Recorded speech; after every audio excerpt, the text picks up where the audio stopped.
am na fi média yoo xamante ni 0 emploi am na fi média yoo xam ne benn journaliste lañ am wala ñaar pendant ce temps ñu ngi leen di jox loo xam ne moo ëpp ñeneen ñi loolu tamit problème la mais ne serait-ce que si exercice de transparence bi quand même pour que nit ñi xam ne aide à la presse bi génn na nii ak nii lañ ko joxee loolu ñu ngi koy soog a gis parce que daan na am lu yàgg te duñ ko yëg. waaw xam nga Daouda.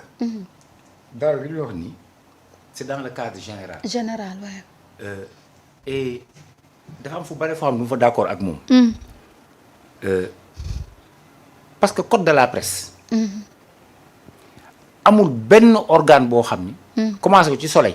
le soleil national. ba ci RTS mii tey Pape Alé nekk gis nga mu ngi mbëkkanteeg syndicaliste yi. code de la presse commencé ko ci RTS. amul kenn ku commencé respecter Sénégal. neel benn. daaw de l'argent qu'on donne à la presse. du yalwaan de. subvention la boo xam ne loi la. école privée yii xam nga at bu nekk dañu jot subvention. syndicat yii mooy xam jàngalekat la wala syndicat bu munti doon dañuy jot subvention. veille 1er mai. ñoo ngi jëm yaa ngi nekk mois d'avril. au 5 mai. les fonds communs daañu ko distribuer waa ministère des finances. aide à la presse tamit dañu am seen fonds. dañ leen ko war a jox. lii ngay waxee nii supposons environnement presse bi. xëy dafa am ay éléments yu la échappé. gis nga l'environnement économique de la presse. moo njëkk a nekk benn facteur bloquant. lu tax état bi ba muy subventionné ay kër mu tudd ci presse bi. parce que xam na ni dafa am benn corps de métier bu particulier da ngay nekk presse écrite nga yor journal. nga monter sa journal dem imprimerie nga fay 20 francs wala 25 francs pour ñu tirer le journal. yow nga pare jox ADP wala distributeurs yi ñoom jël ci 30%. fi journal bi di jaar ba jar 100 francs yow boo demee dem di def recouvrement journal bi nekk xam nga bénéfice ñaata ki ci am. ñeenti dërëm. te boo tiiree 3000 journaux rek 3000 waxuma ñeneen ñi nga xam ne ay 50 30 000 3000 journaux rek boo ko tiiree pour nga jaay ci 500 journaux. problème dafa difficile surtout aussi tamit ñu ñëw à l'ère du numérique. attention Daouda patron de presse yi du problème bi mais environnement bi état bi bàyyi patron presse di liggéey. mooy problème. dinaa la environnement boobu nag la état ñëw ne da koy changer. waaw gérer yi mag yi nekk ci presse bi ne mu di changer. j'arrive Daouda xaaral la Daouda mën naa la nekkoon naa le patron des éditeurs de presse. après 1 an ma démissionné. man yor naa journal je parle sous le contrôle de Sékou. man 2007 2008 dama am aide à la presse. et Ndiaye Diop mu ngi may déglu. Fabrice Ngema mu ngi may déglu. ñoom ñoo ko waxal seen bopp. que Pape Amadou Gueye a été le seul directeur de publication. dama jël 1 750 000 jox ko Sékou Dianko Diatta. boobu ñu ngi fi en face Bank of Africa en 2006 et en 2007. muy 3 millions et poussière ni ko yéen journalistes yi yéen a ko moom. maa ngi moom ñu ànd ADP. boobu Saddex fa nekk. ma dem fay ko 1 an de tirage ñu naan comment je fonctionne sans publicité li ñuy wax la régie commerciale. dafa am foo xam ne état bi ci boppam mooy le premier coupable. mun loo jël toute la publicité jox ko RTS. waay. mun loo jël toute la publicité. jox ko Soleil. mun loo seetaan journaux yi mel ni quotidien wala observateur. parce que boobu ñu amoon ay link ak état bi jox leen 80% aussi de la publicité qui reste. boo demee France. une fois que nga créer benn média par la force des choses dafa am benn kër goo xam ni la régie publicitaire par la force des choses mu neex état bi naqari état bi da nga war am publicité parce que da ngay créer charte yi mais fii jox nañu ñoo xam ne aide à la presse motaluñu charte yi kenn motalu ko fii ba ñuy jox naan leen ñëw leen parce que dama ci nekk acteur. en tant que journaliste du ma fragiliser sama corps bi ma nekk parce que policiers yi ñu jàpp policiers gendarme yi jàppale gendarme yi. am na loo xam ni dama koy noppi di accompagner état bi amul benn parce que dañu ne tu prends un directeur de publication. qui a au moins 10 ans d'expérience. tu prends un rédacteur en chef qui a au moins 7 ans qui a un diplôme reconnu par l'État. diplôme école de formation yi nekk fii en journalisme ay diplôme d'école la ñu yor ñaaka le CESTI qui délivre un diplôme d'école. parce que université lañ ko ils avaient même un problème pour boo fa demee am maîtrise man les gosses qui ma envoyé woon ñu am maîtrise def bac plus 5 dem truc même université dafa am problème reconnaissance pour reconnaître seen maîtrise boobu. parce que dañu ne woon CESTI dañ ko décalé woon bokkul ci seen doyenat bi décanat bi da ko bañoon te ba léegi gars yi ñu xeex pour reconnaissance boobu. les Mohamed Ramé Ndiaye les Assane Gueye yi ngay dégg ni ñoom Mamadou Ibra Kane Alioune Sall ba léegi boo yooyu am nañu maîtrise CESTI la ñu génne mais ba léegi équivalence bi université nanguwu ko. donc mu nekk ci problème juridique yooyu. kan moo doon journaliste ñu ne képp koo xam ni yaa ngi liggéey ci entreprise bi tu étais considéré comme journaliste même le chauffeur bii yóbbu nit ñi liggéey il était journaliste parce que loolu la code bi waxoon. bañ léegi kii est journaliste ban diplôme ngay am bu ñu considéré la pour journaliste moo tax man la boo demee xool ba ci biir. kon suba xëy na boo maytul RTS rek mooy te RTS xëy na genn wàll ñu daañu leen dàq. parce que y a beaucoup de journalistes qui ont des diplômes d'école qui n'ont pas de diplôme professionnel. alors dañu ne diplôme professionnel nel benn. le quitus pour wane ni yaa ngi téye en règle avec le fisc. Macky Sall ñëw ne tax ni leen dama leen di baal ba mu demee Ousmane Sonko ñëw ne non Macky Sall ba mu leen baal ba léegi da ngeen war a fay de lii mooy seen assiette fiscale fayu leen ko. mais lu tax ñu leen koy baal. mais maa ngi ñëw fay Sonko ne leen. non impôt. dañu leen ay entreprise mën nañ leen nag accompagner. ainsi de suite c'est-à-dire. mun loo jël presse bi. di traiter presse bi comme ni ngay traiter entreprise bu baarataal. pourquoi mun loo non attendez parce que l'environnement encore une fois. mun loo la xew dans les 180 pays yi nga xam ne actuellement plus de 165 pays à travers le monde ñu ngi fi. la xew seen réew yi nga xam ne Sénégal di fi xew. ils savent que l'environnement de la presse avec l'ère numérique daf ko bouleversé. ils ont un traitement de faveur. boo demee France loolu la ñu am boo demee États-Unis loolu la ñu am boo demee Canada loolu la ñu am boo demee Nigéria bi moom la ñu am boo demee Afrique du Sud loolu la ñu am nga du am Sénégal l'environnement de la presse est difficile yow kañ nga gëj a jënd journal. chaque jour attends doucement Daouda la vente directe. la vente directe yàlla nga nekk patron de presse. la vente directe laisse-moi terminer la vente directe d'un journal. dañoo war a ànd ak jamono. non attends ànd ak jamono. la vente directe d'un journal Daouda. paa yi ñoo bëgg a des fa ñu desoon ba tey ñoo war a ànd ak jamono. le problème de question ànd ak jamono xam nga le problème mooy lan. le problème dem ni la yow ñaata sénégalais ngay gis ñu jënd journal dañuy xëy yow. bokk benn groupe WhatsApp. à 5 heures du matin tu as toute la presse. ñun rek seen reporter 5 heures du matin ñu 5 heures du matin tu as toute la presse. donc la vente directe bu fekkee man dama am entreprise. de presse quotidien laay jaay awma publicité. parce que norme juridique bi nga xam moo encadré publicité état def ci noppi. bàyyi lépp RTS ak télé. ñoom ñoo jël publicité bi. te encore entreprise bu amul publicité nan lay doxee. kër bu amul publicité nan lay doxee yow journal boo xam ne yow boo tiré 3000 journaux par jour doo jaay 200. la moo tax 200 boobu benn 20 francs. la moo tax offensive boobu nga dem am. la moo tax jaayuñu nous avons une tradition boo xam ni. la moo tax jaayuñu. attends nous avons une tradition boo xam ni nous sommes un peuple boo xam ni. presse bi comme ni tubaab bi amee culture.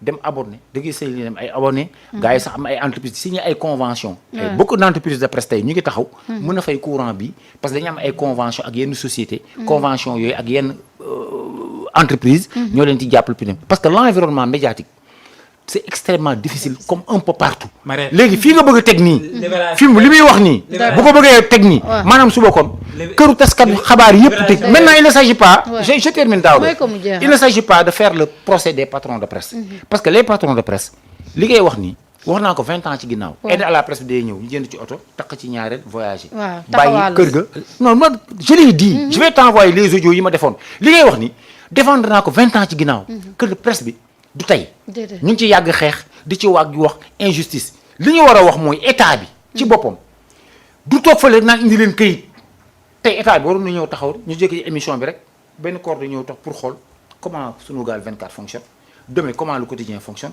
demain comment l'observateur fonctionne comment TFM fonctionne mais état bi duñ ko def l'état ferme les yeux le premier responsable c'est la tutelle c'est le ministre parce que ñoom ñoo bàyyi laisser aller bi moo jur lii la responsabilité étatique et engager les patrons de presse bu état bi bëggoon ñu jubal daañu jubal mais tey demal nga xool la commission de distribution par rapport ak si wàllum li muy wax nii conditions yi ñu dundee presse bi moo ko teg bopp rawatina écrit bi ci naka chaque jour bi may liggéey ba tey heure bu ma xëyee damay génnee xaalis jënd journal xam naa ba may jënd xam naa bu ma jëndul waaw dëgg la parce que mënumaa xëy suba. y a une commodité. mënumaa xëy suba ñoom ñëpp toog fii nga dégg exemple mbirum Azer.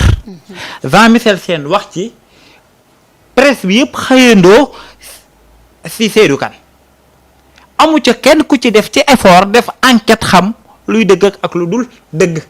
damaa déglu tey Libération dama koy jënd. man mooy sama café. xam nga lu tax mu nekk sama café parce que dama koo gis tey mu bind ne wii presse nangam jot na moom moo bind ne comme nguur yi fi nekkoon binduma woon ñoom it ñoo bindul lu tax ñoom ñoo ngi jaay ñeneen ñi ñoo jaayul pourquoi ñoom ñuy jaay te ñeneen ñi jaayul parce que au moins ñoo ngi def benn effort. Ouais. Est-ce que réellement par rapport ak ci presse bi nga xam ne moom la ñuy wax nga xëy suba ñëpp nga ñuy wax ay saagu président bi. nga ñu wax ay grand mbubu maanaam premier ministre bi. est-ce que def nañ effort. ji nga am na fuñ cay toll et ba sax moo war a deñ. lu ñu wax presse dafay lan libre. am na ñoo xam ne nag fii laa gis ci Sénégal ñu ne yéeyaay indépendance la ñu bëgg ba pare naan ma mosal ku la abali gët fu ko neex ngay xool. dañoo war a toll foo xam ne seen liberté dañ ko war a am mën a def seen liggéey normal def ay enquête investigation. ngir teg lu ñu war a teg fii ñi fi jaayul xam nañ li tax jaayuñu mënoo xëy suba génnee say galima caa ay caaxaan. wala ñu fay la nga à la une nit réew moo xam ne da ngay xëy gis 20 journaux. waaw farba nga xëy suba ñëpp dégg Aly Ngouille Ndiaye moo ngi démentir ma Bouba Ndiaye.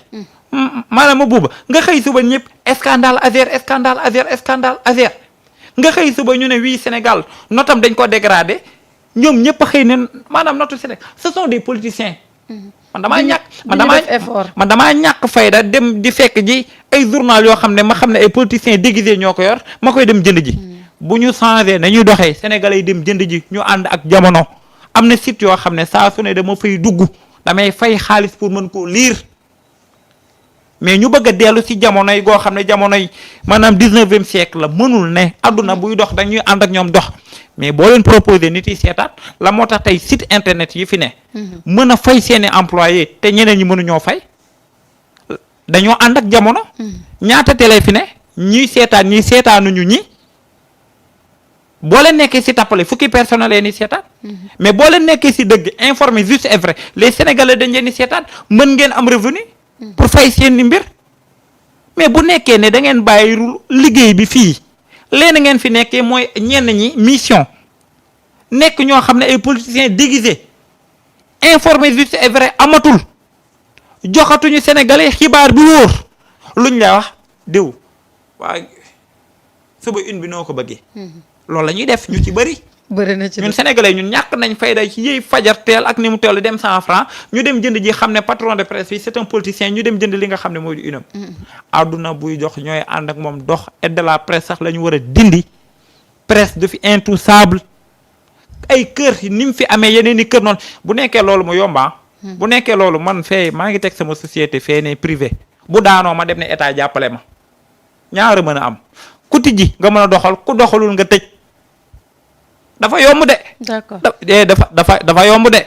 ma sàmb ak ma dem bu ba xëy si ba tijji li nga xam ne moo di entreprise wii tijji naa ko non c'est-à-dire doxul état dama jàppale léegi état na dem jàppale maanaam jeune entrepreneur mënul continuer nañu ànd ak jamono loolu. d'accord alors ñu wax ci beneen mbir benn rappel rek balaa may fàtte. gis nga li ngay wax nii ci presse bi. moom politicien bu nekk opposition ñoo yem. gis nga boo nekk opposition. naan état boo duggee ci état bi. ci ngay gis nag les réalités. nga ni lii may wax nii yaa ngi toog fii yàlla nga nekk ëllëg patron de presse. bon ce que tu dis. bon comme je dis rek. li daaw doo wax nañ ko bëgg parce que c'est-à-dire que ba ci bii mujj. affaire déedéet non affaire dette cachée bi ñu doon wax. dette cachée bi waay. alors que je dis. parfois da ngay yeewu. da ngay bëgg yow jël sa carte presse xotti ko quoi. parce que tu te dis da ngay rus nekk prison. boo demee ci loi de finances rectificative à la page 31. les députés avaient donné mandat à Cheikh Diba. compte tenu de la situation internationale de diversifier les emprunts. alors que ñu privilégier la zone UEMOA parce que zone UEMOA bu ñu ko privilégié. daf ñu mën a permettre ñuy fay ci devise franc CFA ou lu ñuy fay devise étrangère maintenant pour le cas de Abu Dhabi ak banque boobu Sénégal dafa nekkoon ci benn urgence boo xam ni pas pour fay dette mais pour équilibre budgétaire exercice 2025 bii il fallait équilibrer le budget donc xaalis boobu dañ ko soxla woon bokkul ak xaalis boo xam ne dañu leb pour dem fay alors que la presse ñëpp xëy titré dette cachée donc parce que defuñu effort waaw parce que alors que il suffisait tout simplement d'appeler xam ni une dette nga dem Assemblée nationale la dernière loi rectificative en 2025 à la page 31 les députés avaient donné mandat à Cheikh Diba donc la dette n'était pas cachée donc daaw yi ngay wax ni c'est-à-dire c'est des choses basiques boo demee marché ñëpp ñu ngi koy wax parce que ki yor xaalisam xëy di jënd on sait comment fonctionne la presse ba léegi nii y a une presse qui est synchronisée au bon vouloir de Macky Sall. dëgg la de. loolu moom naa ko léegi nag bis boo nekkee patron de presse. waaw si ngeen comprendre. ma la wax benn anecdote pour terminer. boucler naa sama journal fii Le Courrier. génne une information. ndem si yàlla Iba Der Thiam yàlla na ko yàlla yërëm. ay 3 heures du matin la ma woo. pour dire que l'État a l'information ne ma mais pas Amadou lii nga bind Le Courrier mais kii mënu la ko publier. wallaay seede yàlla dama mujj dem yeewu 3 heures du matin dem imprimerie. daal di ni suspendre leen la publication l'impression du journal ak yeneen yoo xam ne mënuloo ko wax damay jox anecdote boobu rek yeneen yoo xam ne yow mënuloo ko wax bokkul nag ak pratique yii ma gis nga xam ni non attendez je dis que dans ce pays il y a une presse boo xam ni seen exercice favori c'est de dire du mal de Ousmane Sonko c'est de fragiliser Ousmane Sonko est l'homme à abattre et malheureusement gis nga patron de presse ñoom moom seen journal def leen neex de mais parfois yow journaliste di nga bind sa papier man ba may nekk reporter nga ñibbi ñu changé ko wala duñ ko génne état bi il faut mu comprendre le fonctionnement des rédactions tant que état bi comprendre le fonctionnement des rédactions day am problème parce que day yaakaar ne la rédaction se limite au patron de presse alors que journalistes yi ànduñu ak seen patron de presse de mais seen pouvoir à l'intérieur des rédactions bokkul yàlla na la yàlla may na nga dund ba nekk patron de presse di nga xam li ma lay wax nii mais fu mu nekk nii dama lay ñaanal gudd fan ak yàgg ci métier bi booy dem ni doyen am na lu ma waxoon 2026 donc gis naa ni peut-être boobaa di nga gën a comprendre affaire yu bare quoi ma wax la leen ku fi tijji doxlewul nga tëj dem xooli ji leneen waaye tijji naa doxlew ma jàppale ma sénégalais yëpp ne jàppale leen ma loolu dafa yomb de ok alors le président de la République tey ci conseil des ministres xamle na ni